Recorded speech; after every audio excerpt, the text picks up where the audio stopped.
take a step away from sim racing for about 4 maybe 5 weeks, and well, I thought I'd do in this video like why I done it and well where I am now. So the reason why I done it was kind of burnout, plain and simple. I was in the middle of, well actually still am in the middle of a house move, so anyone that's gone through that or is going through that, you know, there's a lot involved by, you know, trying to get your place sold, get the new place kind of teed up, get the mortgage approved and all of that stuff, and the solicitor fees, and then all of the sleepless nights around it thinking, oh, did I get the house I want, do I have enough money for it, can I make it all work, etc, etc. Couple that with, you know, a lot of us as well, we had the stress of a career, and, you know, full-time job or whatever, and things were getting a bit busy at work temporarily. Meanwhile, I was heavily involved in the Amigos Racing League, and also trying to, you know, put out some nice content on YouTube for everyone to enjoy, sim racing, whether it's ACC or Automobilista 2 or whatever it might be. So trying to kind of keep up a schedule where, you know, people are, you know, I suppose trying to keep a finger on the pulse as to what people like, and produce nice videos for everyone, and, you know, hopefully helpful videos as well, because the last thing I want is to, you know, have everyone watching this and people think it's crap. So with all that said, I came back Monday gone, so this is now the Friday I'm recording this, right? So it was about, you know, 4 days ago. I came back into the league. I did resign from the league for like maybe 4 rounds or something, and I thought I'd come back in as, you know, make a guest appearance, a little return. Coming into the race, I literally hadn't turned a single lap in ACC in about 5 weeks. I hadn't done a single lap, and I thought coming in, right, I'm going to be off the pace, I'm going to make a lot of mistakes, I'm going to struggle, I'd probably be mid-pack, but the reality was quite different. So I came back in and immediately I was kind of back on a very respectable pace. Now probably still a couple of tenths off my usual pace, but I didn't lose anything. And this was one thing I'd worried, because I literally hadn't done any laps. Came into the server with about 40 minutes of practice on the clock, followed by 15 minutes qualifying, and then straight into the race, which was 1 hour with a mandatory fuel stop. And yeah, anyone thinking of taking a break, you know, I came back, didn't seem to lose much pace. I did start making mistakes though. I did make a lot of stupid errors, which we'll see in a couple of laps, or maybe a lap or two. But what I was happy about was I was able to, you know, be on pace straight away and start challenging for the lead, and certainly, yeah, I was happy with that. What the break done for me though was quite good. You know, we all do sim racing as a hobby, and hobbies generally are supposed to be, you know, relaxing and fun activities. Sim racing is fun. It's certainly not relaxing, right? And even though it's a hobby, even though we say, oh, this is just, you know, recreational and all that good stuff, but the reality is, when you're in a league and when you get to a certain level and a certain experience, you do try to compete. You do go to win. You try to, like certainly if you're in a league where you're one of the top 5 or 6 drivers, and you're battling for podiums, you're battling for wins, and even the championship overall, that does affect you in a way that, you know, midweek you're thinking, okay, I need to get a setup for next week's race, or have I got the fuel calculation done correctly, or what tire pressure should I run given the expected temperatures and weather conditions and all of that.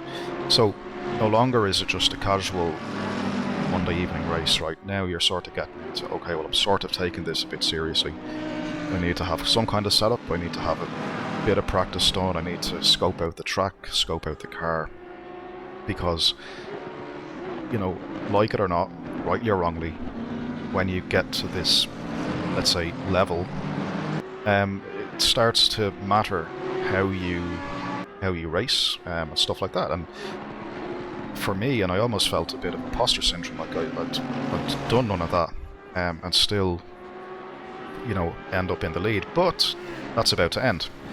As we can see, catch the curb at Alton there. As everyone knows, it's a bit bumpy. I take on about 15 seconds of damage, have to pit the next lap, but thankfully the pit window opened. But there was little mistakes like this, and there was a few more in the race as well that I started to make that were just very not like me. You know, like I'm not saying I'm the fastest driver, like I wouldn't claim that at all. Certainly not alien level, but one good thing, and one thing I know about myself is I'm usually very consistent. Take pressure very well. I'm a good racer, and I don't make mistakes. And in this race, I did make mistakes, and that was just down to being rusty. So as much as I was delighted that yes, I came back and was on pace, there was other issues in my driving, and yeah, this was one of them. Just stupid mistakes, and like later in the race as well, I went off once or twice, just stupid little errors. But resetting the batteries, or recharging the batteries, having been away for 4 or 5 weeks, you know, I was able to spend more time with my wife. It was nice to just kick back in the evening, have nothing to do, have no race to practice for, no setup to chase, and just watch a movie or watch a bit of Netflix and just relax, you know. A bit more time with the kids, and it was relaxing. But after about 3 or 4 weeks, I started to think about sim racing again. I was like, I'm going to be slow, or I don't want to lose the ability and the experience and the skill that I've worked on over the last, you know, how long am I racing now? Like almost, when I started in, you know, COVID, when the first COVID lockdowns happened. So, you know, yeah, work that out. So that's how long I'm doing it, you know, week in, week out, a lot of hours, and all for fun and all for, you know. But yeah, the burnout thing happened. It was real because, you know, me and some of the guys that I race with, we done a Watkins Glen 10 hour, then we were back into the league, and then we'd recently competed in a 24-hour Spa, and that was tough. You know, it was like, you know, doing the night stints, getting the setup, getting the car ready. Like for that one and the Watkins, actually, we took the Mercedes, which is a car that I don't usually drive. So there was an element of, you know, getting up to pace with that, putting in even extra hours to try and make the endurance race work, while at the same time trying to devote time to the Audi R8 for the league. So it very quickly got to a point where I was battling many different angles within the sim racing arena, let's say. And like I say, the burnout was real because it didn't leave much time to, you know, spend with family. It didn't leave much time to worry about the house move that was going on, and then, you know, obviously work as well, and then a bit of switch off time, and that was missing. And then, like I said earlier, trying to keep up with the goings on YouTube and making valuable content. So ultimately, what I learned was a break away from sim racing was actually a good thing. And I remember jumped back into this race and I thought, this is actually fun. I'm enjoying it. I'm actually enjoying it. That was the key. You know, doing these laps, having fun, battling with people, and fortunately for me, I wasn't too far off my typical pace, maybe a couple of tenths, I think. And yeah, the setup wasn't even worked on. It was one I downloaded from CDA, made my usual little tweaks here and there, and, you know, straight on a bit of pace, without too much difficulty. So if you are feeling a bit of burnout, or if you're just feeling tired from chasing lap times and tired from all of the baggage that comes with trying to be competitive in, you know, whether it's in a league typically, or you're aimlessly chasing time trial laps to shave off a tenth or two to beat your mate or to beat some dude, you know, whatever it is, take a step back. You know, there's life aside from sim racing. Sim racing is not going to just magically leave you. You're not going to magically lose your pace, or certainly I didn't. But yeah, when you step back in, there'll be a little bit of readjustment just to get the consistency back. But the break is worth more than that, because what happens if you don't take that break, you'll end up maybe overdriving, and oh, look at that car. Yeah, you'll end up overdriving and everything will just fall to the ground. It's not going to benefit you in the long run. But yeah, that would be my advice. Is, you know, enjoy sim racing, have fun, but the moment you feel that it's starting to get in on you, and I don't need to explain what I mean by that, because it's going to mean different things for different people, but we all can relate to when sim racing becomes more of a grind and less of a fun activity. You start chasing lap time, you start looking to make that next leap forward in your ability, you end up in this endless cycle of overdriving, you run to the setup menu more times than you're turning laps, and yeah, it's just a downward spiral. Add into the fact then if you have outside stuff going on that is going to act as some kind of a distraction as well. It can be the perfect storm where you just have to say enough is enough. And for me, like, I completely switched off. I didn't even turn on my SimRig PC for 2.5 full weeks, and I only turned it on literally for Steam to run whatever updates was pending and Windows updates and stuff. Because yeah, you don't want to be coming back to the SimRig and spending too long with the updates going on. And yeah, as soon as the updates had gone through, done my restart, turned off the PC for another 3 weeks or so, and just didn't do anything. Didn't turn a single lap, nothing. And you know, it was great. It was genuinely great. It was the reset that I needed. I'm back in. I was back in this race Monday. This is now Friday. I'll probably do a couple of laps tonight or tomorrow, and just ease myself back into it. And here I am again on YouTube, making another video, which I hadn't done since I think early October, maybe.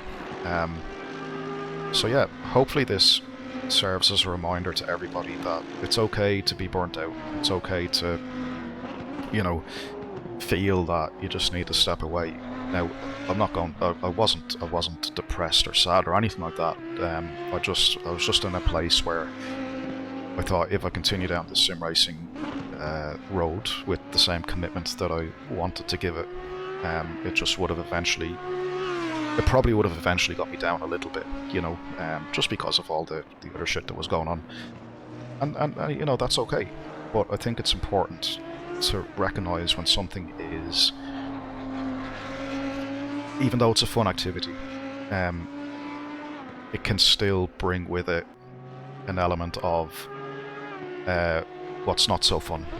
You know, the amount of effort that it's taking relative to the effort that other things should be taking. And like I say, me in the middle of a house move was probably the tipping point, because I remember we went to view a house and loved it so much, like absolutely loved it. And you know, we put the offer in, the conditional offer, all the rest of it. And I remember that whole weekend, like literally the whole weekend, I didn't sleep because I didn't know if the offer was accepted or not. You know, so there was all that going on as well. And thankfully it was accepted. So we're in the middle of all the paperwork now with the legal teams and stuff. So you know, it's all going as it should. And yeah, that was a weight off my shoulders. And like in a better place then with work, I had brought a better attitude. That the house was sorted out, work, life balances. Well, the attitude, not the balance. The attitude in my professional life is a lot better.